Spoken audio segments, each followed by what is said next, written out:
sin pelos en la lengua. La política a calzón quitado. Bueno, un saludo a todas las audiencias del Tiempo Casa Editorial que nos escuchan en este nuevo episodio del podcast de la sección de política sin pelos en la lengua. Hoy con un invitado muy especial. Primero saludo a mi compañero Jorge Enrique Meléndez, subeditor de la sección de política. Jorge Enrique, buenas y bienvenido. Hola, ¿qué tal? Placer estar con toda la audiencia del Tiempo en este podcast. Bueno, este año, en esta ocasión, como de golpe no sucedía hace tiempo, pues los primeros hervores de la campaña presidencial ya se están viviendo en diferentes sectores políticos. Se está hablando de muchísimos temas, de muchísimos aspirantes, hay mucha gente moviéndose, hay muchos temas. Este tema de la pandemia, de la cuarentena, de la reactivación es uno de los temas que muy seguramente estará en la agenda presidencial, y una de las personas que sin lugar a dudas va a ser protagonista de esa contienda del 2022 es el exgobernador y excandidato presidencial Sergio Fajardo, quien muy amablemente nos está acompañando en este episodio. Doctor Fajardo, bienvenido a las audiencias del Tiempo. Mucho gusto conversar con ustedes, muchas gracias por invitarme y atento para responder a todo lo que pueda, sin pelos en la lengua.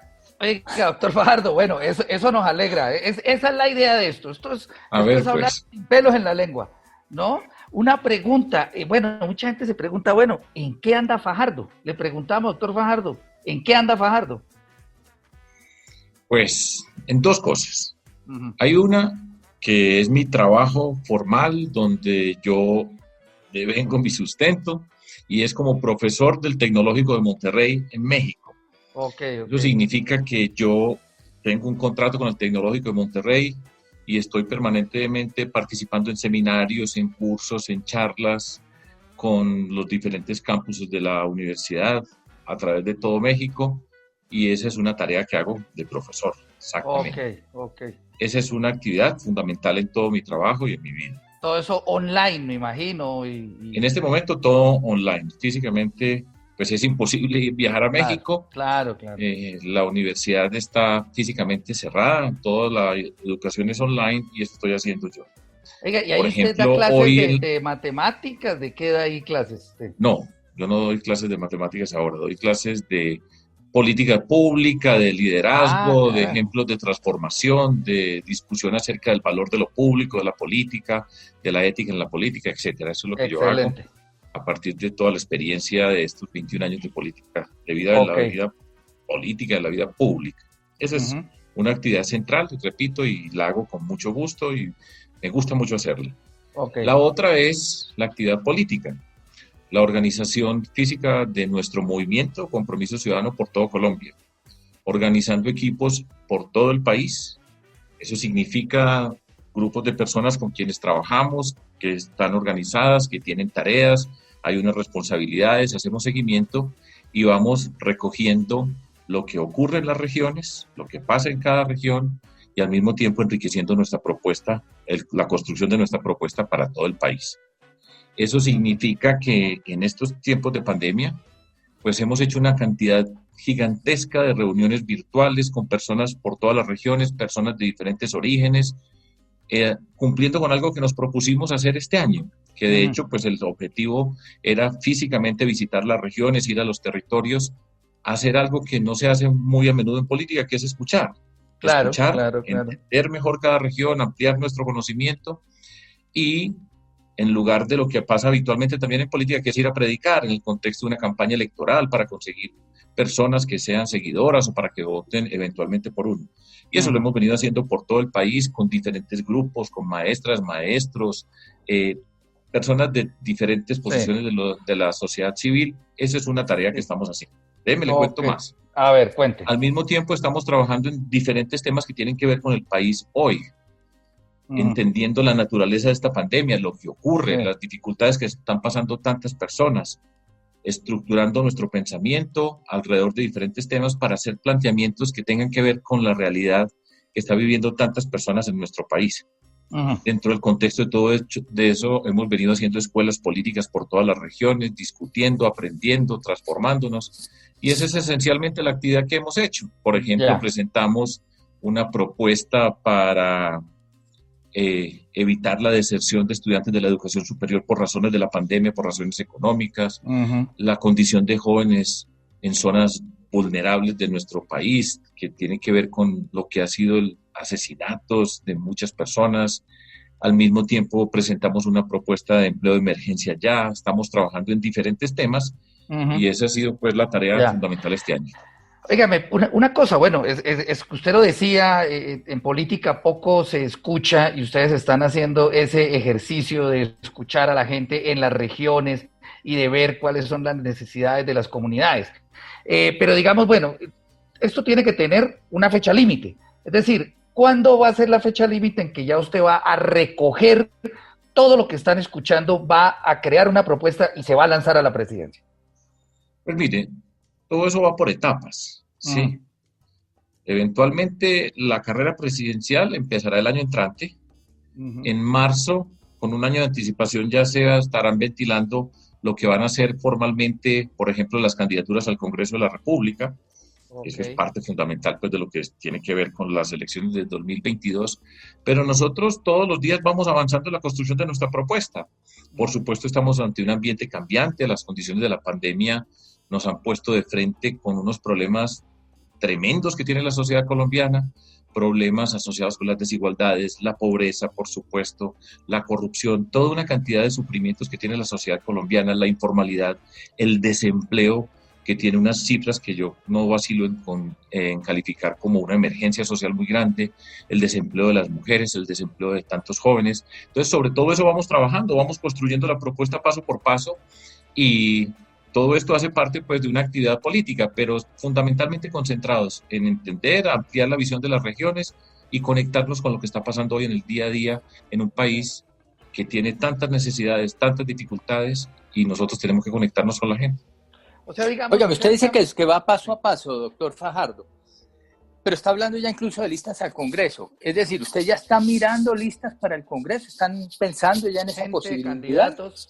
No, en este momento no, pero eventualmente tendremos que estar pensando en cómo se va a conformar el Congreso de la República. Lo que estaba señalando era que en marzo del año entrante es precisamente un año antes de la elección del 2022 para el Congreso de la República.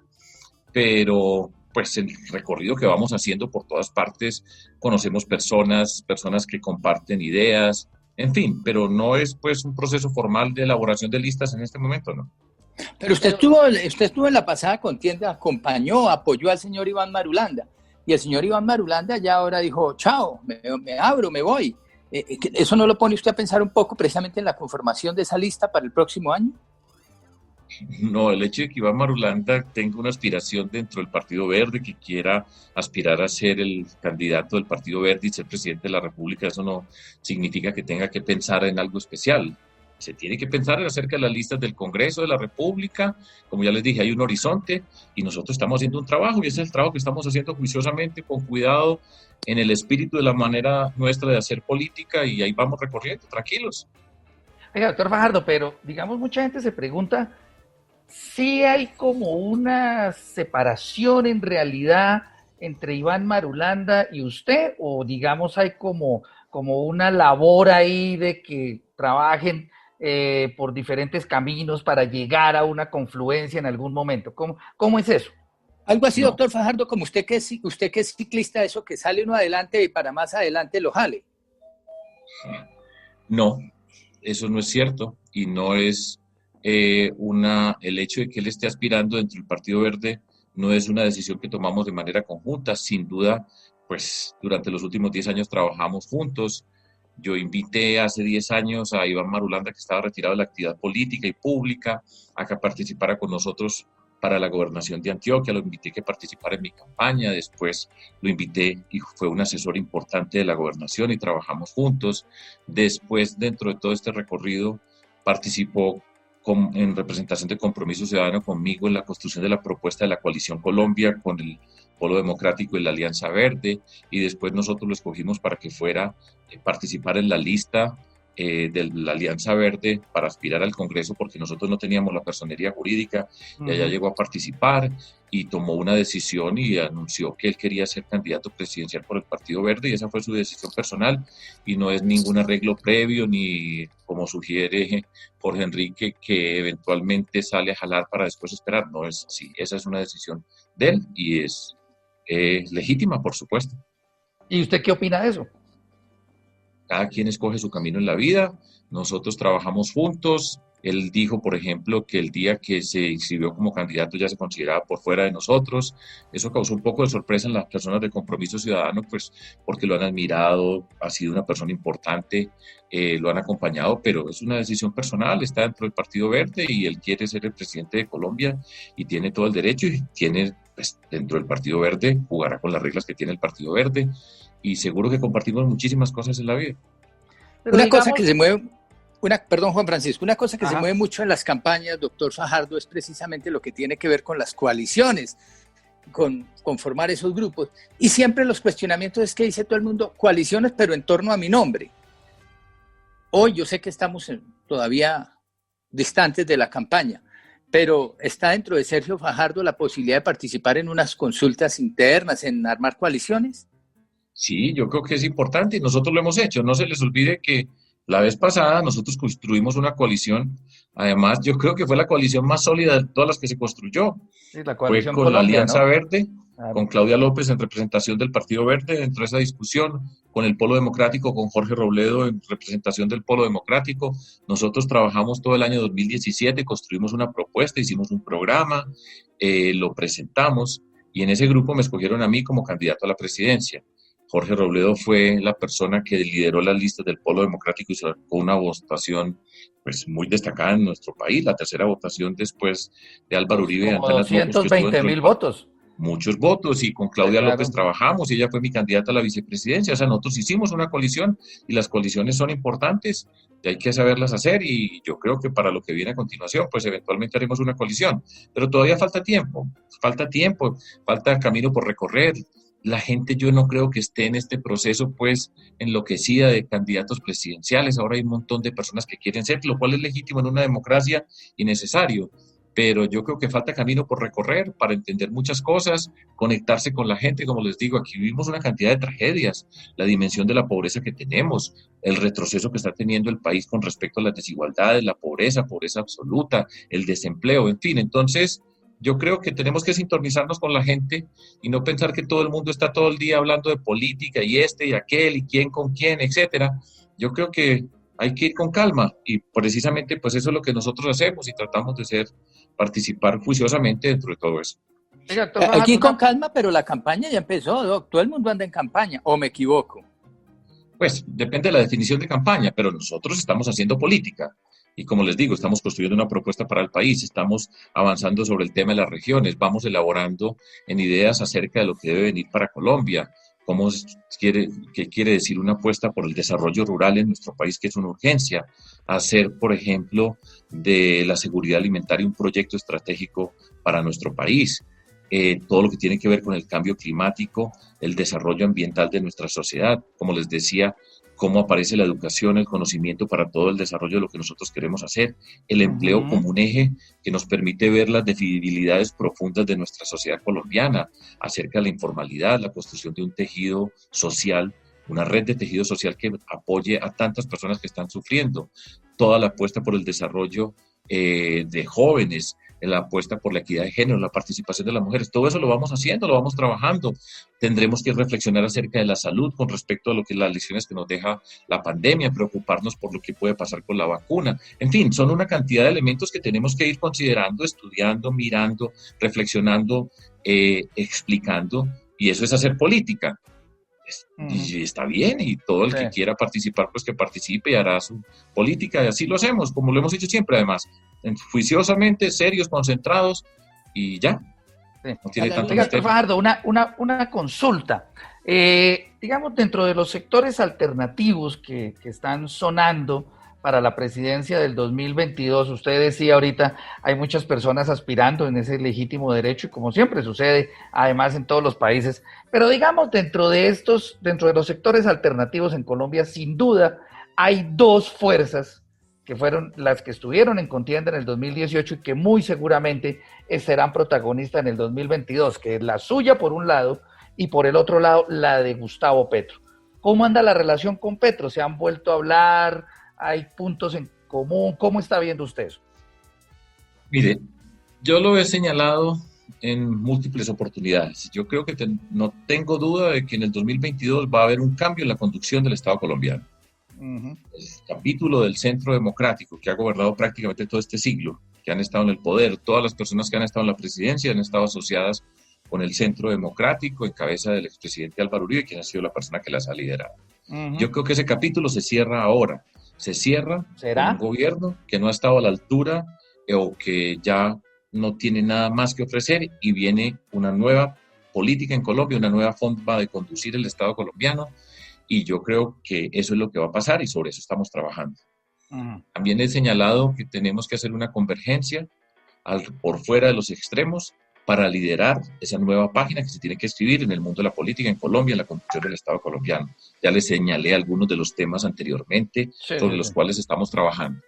Y con respecto a Gustavo Petro, la última vez que yo crucé una palabra con él fue, a ver si la memoria no me falla, el 24 de mayo de 2018, 2 días antes de la elección de la primera vuelta del 2018.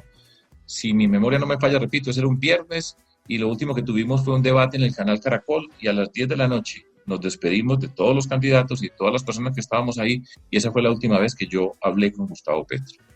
No he hablado nada más, entonces no tenemos ningún tipo de relación en el sentido de conversarnos, de tener nada. Ahora, ahí vamos. Pero digamos posibilidades de que confluyan algunas de las ideas de esas dos corrientes, ¿usted cómo lo ve? Mire, yo creo que en el mundo de las ideas hay muchas cosas que podemos compartir muchas personas. Eso no hay ninguna discusión y se pueden, diferentes temas se pueden conversar, discutir en todo el espectro político. Hay muchas cosas que podemos compartir. Ahora, en términos políticos, pues ya les digo, la última vez que conversé fue el 24 de mayo del 2018. Eso significa que no hay ningún tipo de relación política en particular. ¿Y a la ¿Se podría dar esa relación política o no hay posibilidad de avanzar en esa relación política con él? Esta pregunta la tengo que responder y la he respondido por ahí 427 veces. Esta es la 428. 28, no importa. Vale, sí, no importa. Y yo he dicho, bueno, pues de pronto algún día habrá alguna entrevista que no me hacen la misma pregunta, pero yo le puedo responder, por supuesto. En el podcast del tiempo no lo he hecho porque es la primera vez que estoy en el podcast del tiempo. Y yo lo he dicho explícitamente. Con el señor Gustavo Petro, yo no estoy dispuesto a hacer ningún tipo de alianza política. Lo he dicho tantas veces, eso significa que hay gente que se molesta con eso, todo eso es objeto de discusión, se repite una y otra vez y ya lo he señalado. Eso lo he dicho y vuelvo y lo repito con toda la tranquilidad y con todo el respeto para Gustavo Petro y para todos ustedes. Y básicamente, doctor Fajardo, para que nos conteste también por vez 428, ¿por qué? Ya lo he explicado, por una razón muy profunda y muy sencilla al mismo tiempo. Y es, para construir en este país, no se puede construir desde la rabia, desde la agresión. Al diferente no se puede atropellar, no hay que destruir al que piensa diferente. Yo creo que la urgencia de Colombia es ir pasando unas cuantas páginas y pasa por el liderazgo político que nosotros tengamos y aprender a hacer algo que yo le he venido diciendo también muchísimas veces. Nosotros podemos ser diferentes sin ser enemigos y al que piense diferente a mí no se convierte en un enemigo. Porque cuando usted, al que piensa diferente, el que no piensa como usted o como usted quiere que piense, usted no lo tiene que destruir. Y esa es una forma de hacer la política que tiene unos efectos perversos porque es el lenguaje de la guerra, de la destrucción, de la rabia, del resentimiento, de la agresión permanente, de la mentira, de las fake news, que ya hemos visto muy elocuentemente, por ejemplo, lo que pasó en los Estados Unidos con una política hecha desde esa perspectiva de la rabia. Yo no creo que eso se deba hacer y no sirve para nuestro país, Colombia, porque Colombia tiene que sanar una gran cantidad de heridas y así nunca las va a sanar, sino que va a profundizar las heridas, se empieza con la violencia en el lenguaje y después pasa a la violencia física. Eso lo he dicho yo muchas veces, 428. Última pregunta para la respuesta también 428, que imagino que se la habrán hecho. A la hora de que se plantee, como sabemos que se ha venido hablando entre varios sectores, una consulta entre diferentes candidatos, ¿Usted aceptaría participar en una consulta con Gustavo Petro? No, pero además, pues es obvio, como consecuencia de lo que ya he dicho previamente.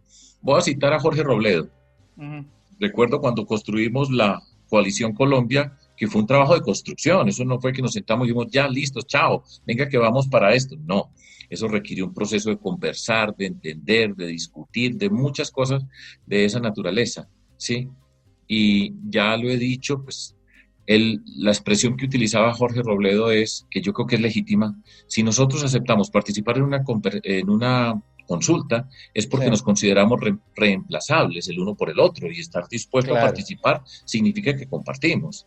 Y si yo estoy diciendo que no la hago con él por las razones que estoy explicando, pues sería una incongruencia o una contradicción decir que estaría dispuesto a participar en una consulta con él. Yo sé que cada que yo digo eso me gano 2.227.486 insultos, agresiones, todo ese tipo de cosas, pero lo estoy explicando con toda la tranquilidad, con toda la claridad, por una convicción. Y esa es la política, y yo soy respetuoso y participará en política, y cada quien participará, pero eso lo he explicado una y otra vez, y es en serio que estoy diciendo yo todo esto.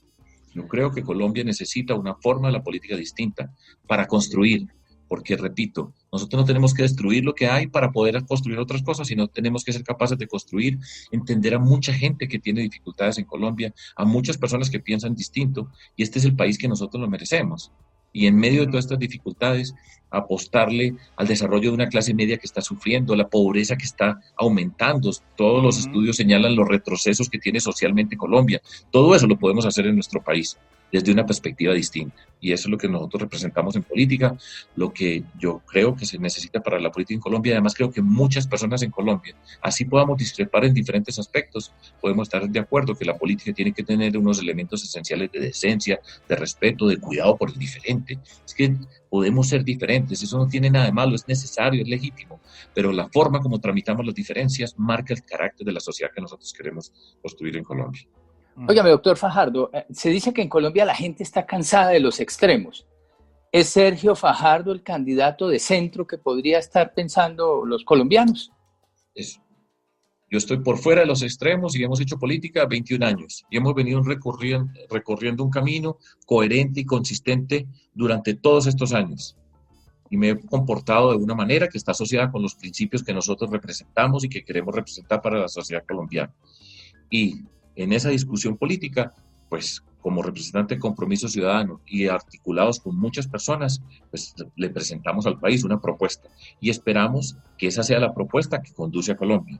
Y yo quiero ser la persona que conduce esa propuesta. Ahora, habrá otras personas que quieren participar, con quienes podemos interactuar, con quienes podemos llegar a una consulta, y quien gane, pues será la persona que nos represente. Yo quiero ser esa persona, sí quiero ser esa persona, pero estoy dispuesto a jugar con las reglas de acuerdo, de manera clara, transparente, para liderar a Colombia desde la perspectiva que le estoy señalando.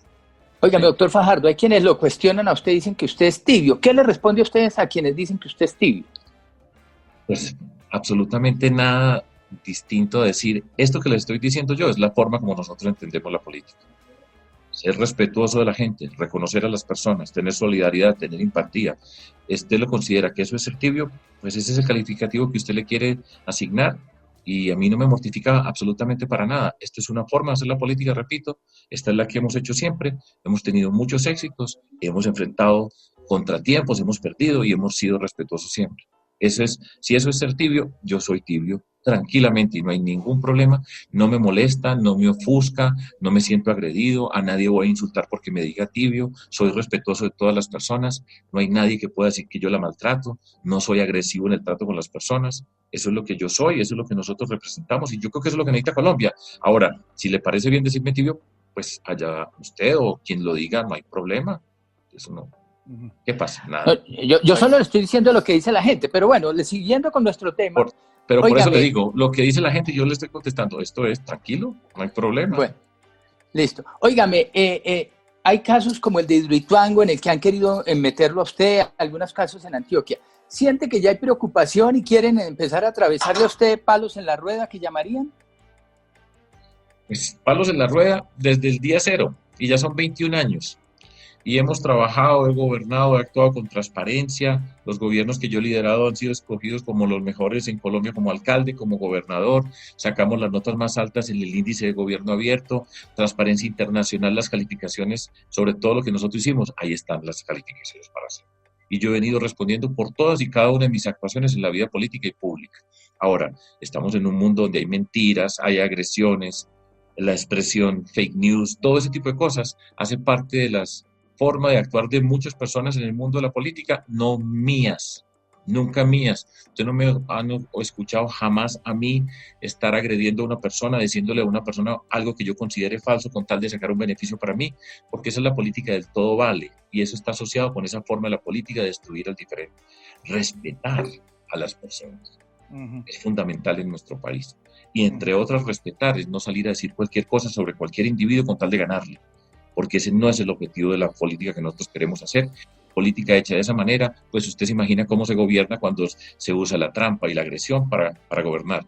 Ejemplo, en los Estados Unidos. Miren, rapidito, en Estados Unidos, que ha sido el ejemplo más importante en la historia, yo no sé, puedo decir, en la historia del planeta, de ver cómo se comporta un individuo desde la política, desde lo público, desde el poder, la forma como utiliza las agresiones, el irrespeto de unas normas mínimas básicas de convivencia y de decencia.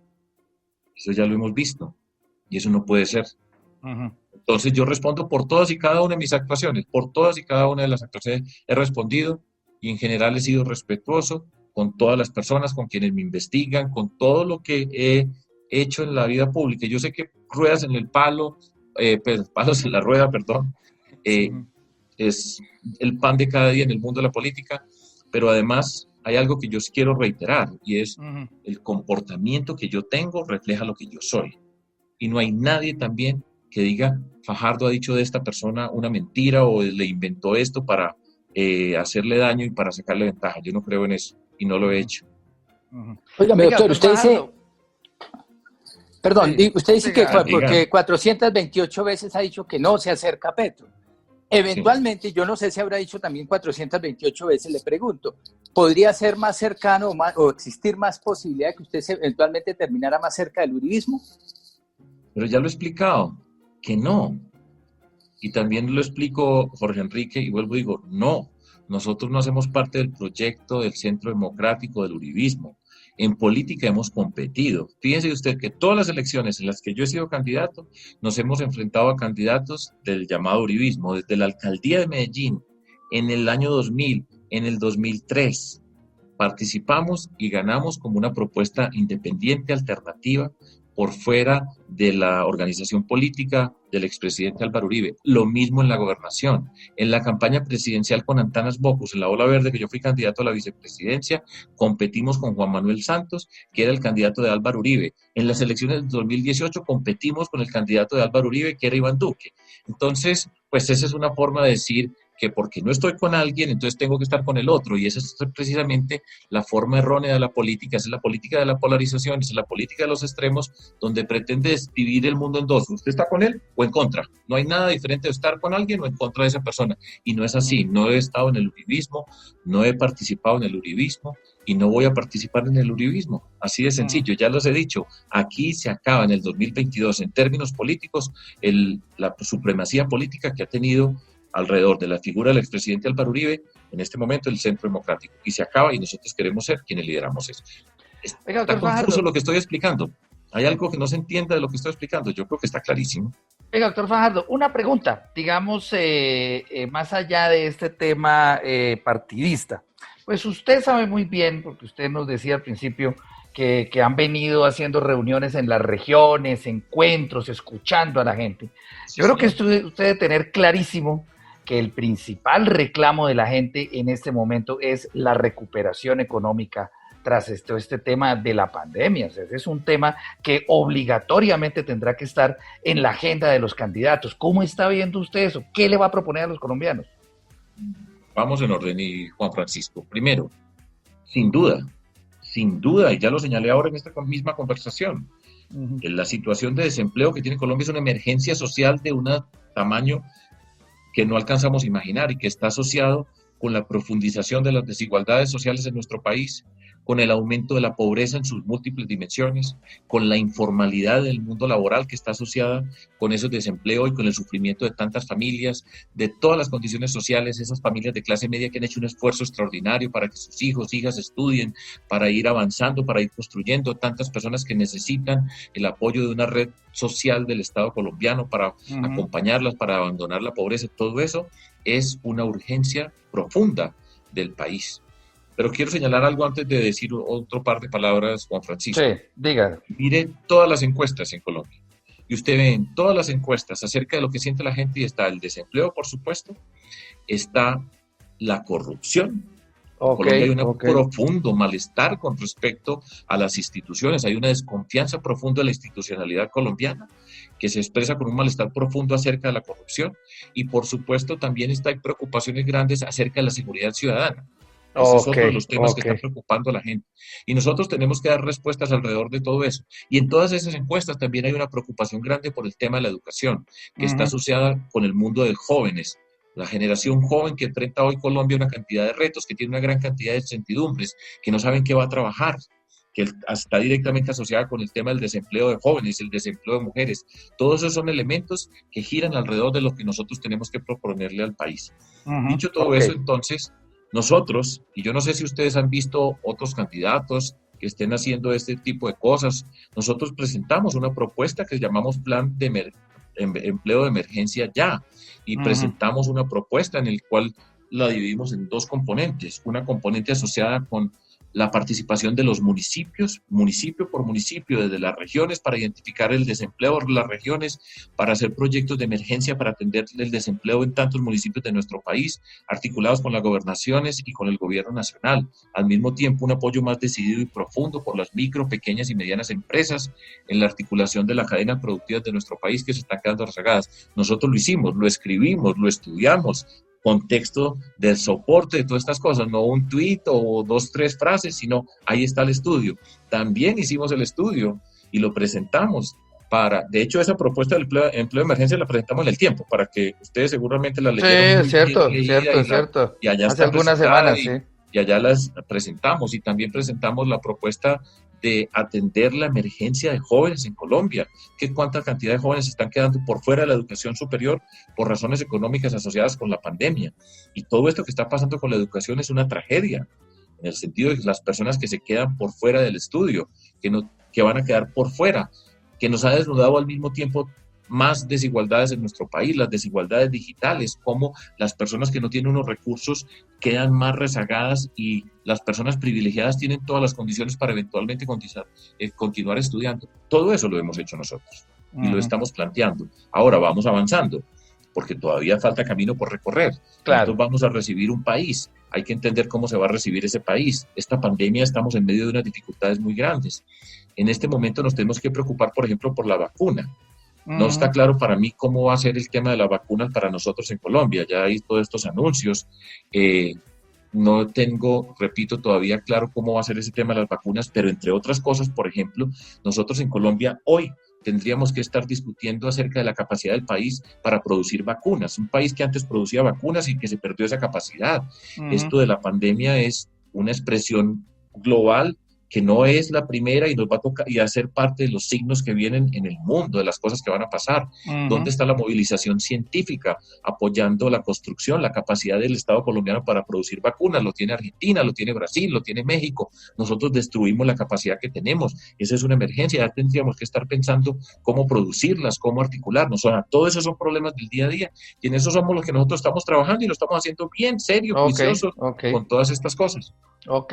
Oiga, doctor Fajardo, bueno, no, pues agradeciéndole por estos minutos que ha usted generosamente dedicado a las audiencias. Yo pensé que íbamos a hablar más. El Tiempo Casa Editorial. No, porque es que ya, digamos, usted ya nos repitió 428 veces que...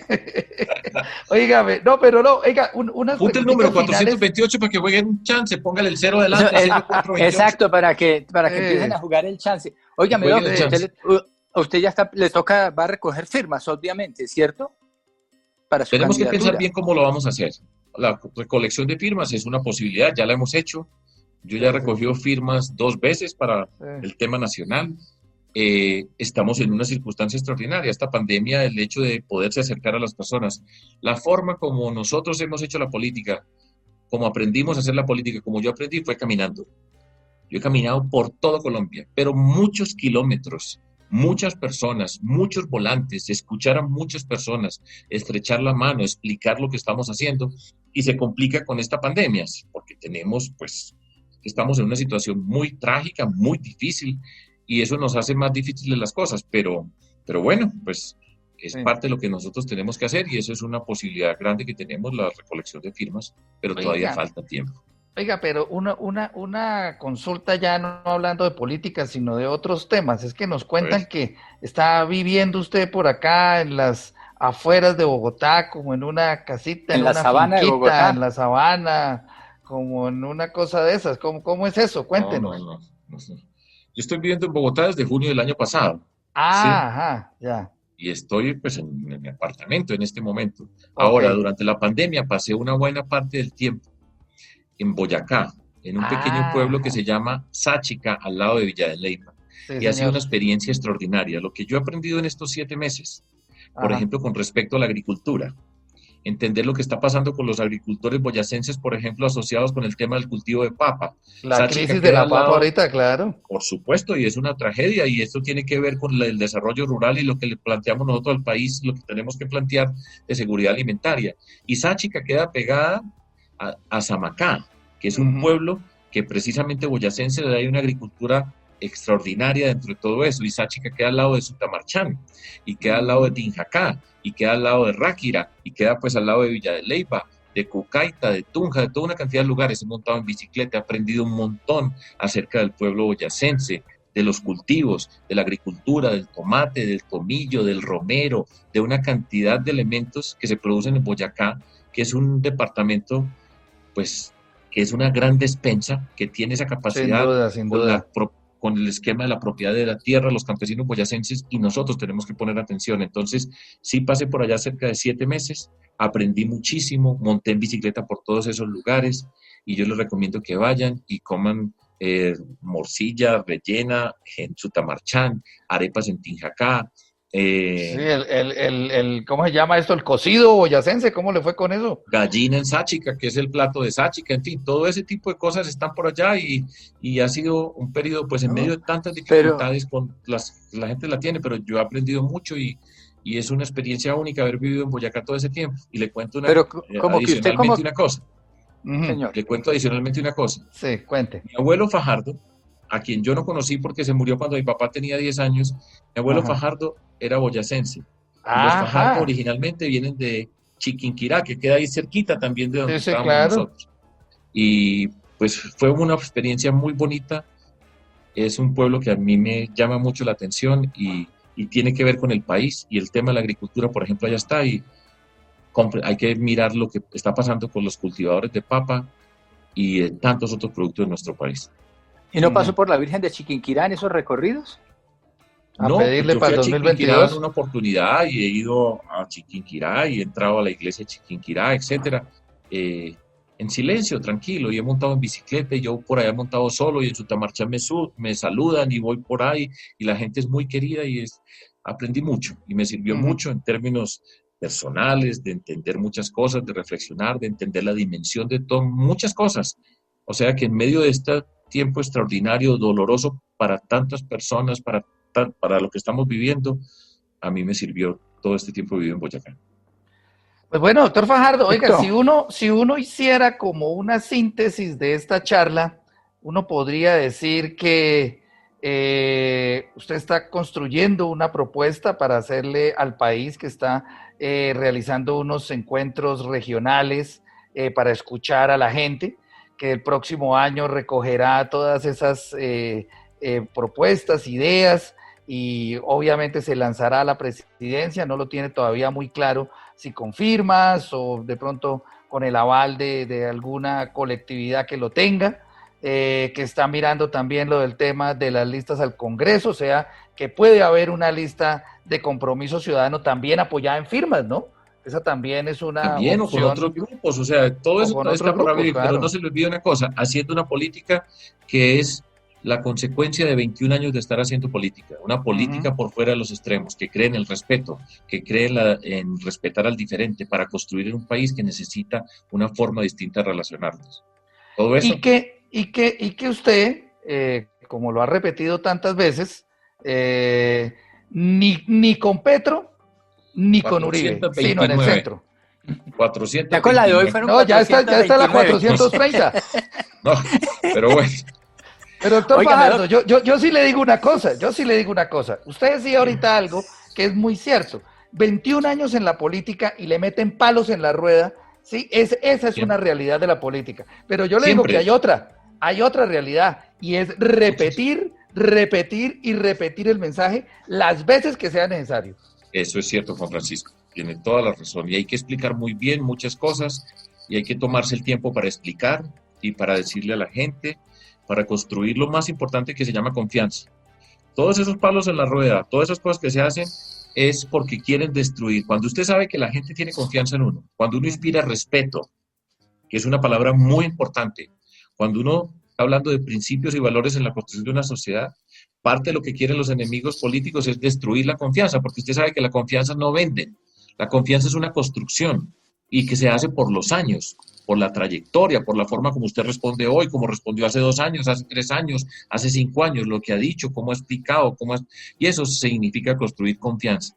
Confianza, toda la plata que tengan en el mundo, pueden comprar votos, líderes, pueden comprar mucha gente, pero a nadie le venden confianza porque esa es una construcción distinta y está asociada con principios y con valores, con respeto, con decencia, que tiene que ver con las personas que venimos del mundo de la educación. Yo soy un profesor, y ahora les contaba, pues estoy de profesor. Y quienes venimos de ese mundo sabemos sacar lo mejor de la gente. Es una forma distinta de relacionarse con el mundo. Y eso es muy potente, y gracias por esa pregunta, porque así es. Ir palos en la rueda, los que faltan, las agresiones que faltan. Yo por todas voy a responder. Y nunca voy a insultar a nadie, y a nadie voy a gritar, a nadie voy a maltratar. Y voy a explicar todas y cada una de las acciones que tenemos que hacer nosotros. Y yo creo que eso es lo que necesita Colombia. Ahora, vamos a una contienda política y se puede ganar y se puede perder. Cuando perdimos, siempre lo he reconocido. Mire el señor que está en los Estados Unidos, que es muy buen ejemplo. No aceptan y no saben perder. Y nosotros perdimos, por ejemplo, en el 2018 por 1.5%. Y yo nunca dije, hay que, por favor, vuelvan a contar los votos, me están robando, nada. Perdimos. Que les vaya bien a los que ganaron, los felicitamos, y respetar. Y eso es importante para este país. Y respetar no quiere decir nada distinto a que uno puede transformar, y esa es la forma como queremos transformar a Colombia. Oiga, ustedes ya van a votar por mí. Yo creo que ustedes vuelven a votar por mí. Yo creo que ustedes van a volver a votar por mí. Óigame, una pregunta. A Carlos Solano, a Julián Castilblanco y a Angélica Castellanos. Pues vamos a invitar a Petro a ver qué nos dice. Ahí verá. Ya usted se imagina qué puede decirles, no, pero invítenlo, pues claro, me parece muy bien y es parte del trabajo de ustedes. Óigame, una consulta, usted ya está saliendo, pero aquí las campañas en Colombia normalmente, independientemente de que usted sea de centro, derecha, izquierda, se hacen con el mensaje directo, con el abrazo, con el saludo, pero hoy la campaña que se viene será totalmente diferente en todos los sentidos, ¿o no? Por ejemplo, ¿cómo así está haciendo usted? No, y ya tenemos que empezar a salir, pero tenemos que ser conscientes y dar ejemplo que estamos en el marco de una pandemia. Hay que tener la protección. Yo creo que en Colombia hemos avanzado en ese tema y es importante que nosotros demos ejemplo. Ya tendremos la oportunidad de salir manteniendo las normas que tenemos de distanciamiento social, de usar la mascarilla, por favor, utilícenla todas las personas, hay que cuidarse dentro de todo esto y encontraremos la forma ingeniosa de comunicarnos con la gente. Como yo les dije, yo aprendí caminando. Y llevo 21 años en la política caminando. Y ustedes, si me han visto a mí en política, en octubre del año pasado estaba caminando en Palmira y entregando unos volantes para el alcalde Óscar Escobar, por ejemplo, que ganó las elecciones en Palmira, para ilustrar con un ejemplo. Y eso a mí siempre ha sido muy importante, caminar, ver a la gente. Yo aprendí a hacer política de a uno, aprender a valorar cada persona. Ustedes nunca me vieron a mí parados en una tarima dirigiéndome al pueblo que me aplaudía de manera descomunal, que había sido atraído por parlantes, por músicos, por nada. Nunca, siempre fue a pie con las personas, juiciosamente. Y montando a caballo. Yo nunca monto a caballo, yo monto en bicicleta, no con caballo de acero se decía antes, ya las bicicletas Sí, no son de acero, claro, mi querido Jorge es Enrique, cierto. pero y yo espero hacer de la bicicleta y ahora, antes de empezar esta entrevista, monté en bicicleta y yo soy feliz montado en una bicicleta y me caí de la bicicleta, me quebré la cadera, tengo un reemplazo de cadera y sigo montando en bicicleta y me hace feliz y espero poder montar en bicicleta hasta el último día de mi vida y pues de pronto la bicicleta la puedo incorporar en la campaña, lo que viene a continuación.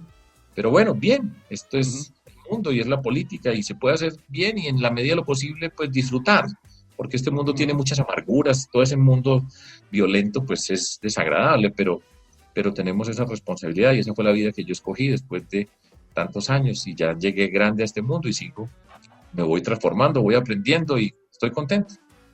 Bueno, pues muy bien. Perfecto. Pues nos alegra mucho eso, doctor Fajardo, y nuevamente, pues bueno, con el agradecimiento por estos minutos que usted fue tan gentil de regalarle a las audiencias de la casa editorial El Tiempo. Mucha suerte en lo que viene, en esta construcción de esta propuesta y en esas alianzas que muy seguramente se empezarán a ver con mayor claridad el próximo año. Muchas gracias, doctor Fajardo, por estar Gracias con nosotros. Gracias a ustedes, muy amables. Y a Un abrazo, ustedes. doctor Fajardo, muchas gracias. Hasta luego. Chao. Y a las audiencias, muchísimas gracias por acompañarnos en este nuevo episodio del podcast de la sección de política Sin Pelos en la Lengua. Y Sin Pelos en la Lengua habló hoy Sergio Fajardo. Muchas gracias y un saludo para Chao. todos. Gracias.